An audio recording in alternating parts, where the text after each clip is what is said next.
Yeah, the interesting thing for me is, I'm 20 years now in managed services. We have seen dramatic changes over these many years, over these 2 decades. But I think we are now at a key milestone, which most probably the changes are more dramatic than ever. Because in the past, we have predominantly talked about solutions which were addressing, focusing on operational expenses. The key value was still cost savings. And it's interesting to see that even in the voting today, it's still 50% of the people vote that cost savings are the most important reason to go for managed services. Maybe it's just because so many vendors were there. I'm not sure if operators are still seeing it that way. But I've seen too many managed services engagement going sour, going negative, just because they were just based on cost savings and no additional value add. And so I see here a dramatic milestone now, and it's going to last, I would say, the next 12, 18, 24 months probably, that we see a dramatic change in the market.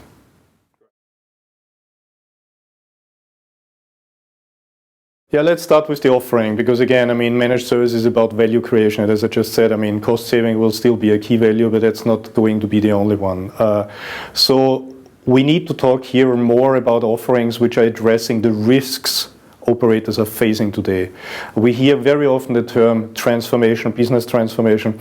This became a very esoteric term in the market, if I may say so, but there are very fundamental components and risks behind it. We talk here about, if you just stay on the network side for a moment, we talk for almost 10 years about transformation from legacy networks to IP-based networks.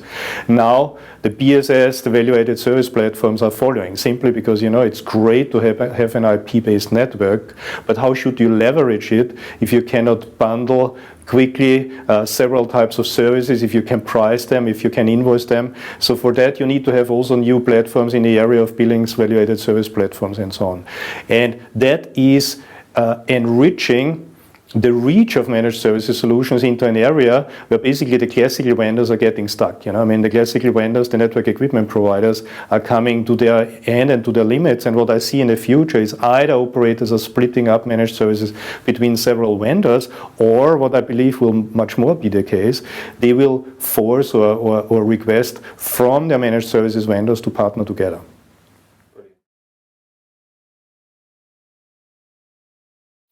Well, again, unfortunately, and I'm sorry for that I have to use a word which has been overused, but it's really partnership approach, okay? And the partnership approach starts with being sure that the vendor offers something which is creating value for the operator.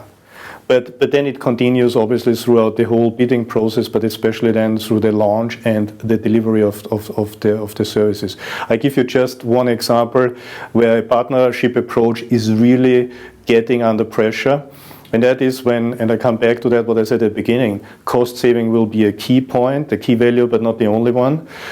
We had in the past too many managed services engagements where actually costs were squeezed out of the operation of a network, for example, which has prevented the remaining organization, the managed services provider, to at the same time provide innovation.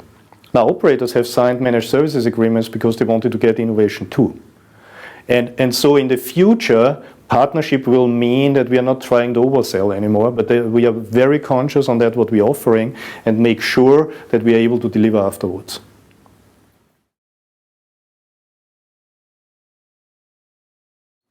Well, the main driver will be, as I said before, risk transfer and risk sharing. So we will see all kind of solutions. A lot of them we do not even think about today.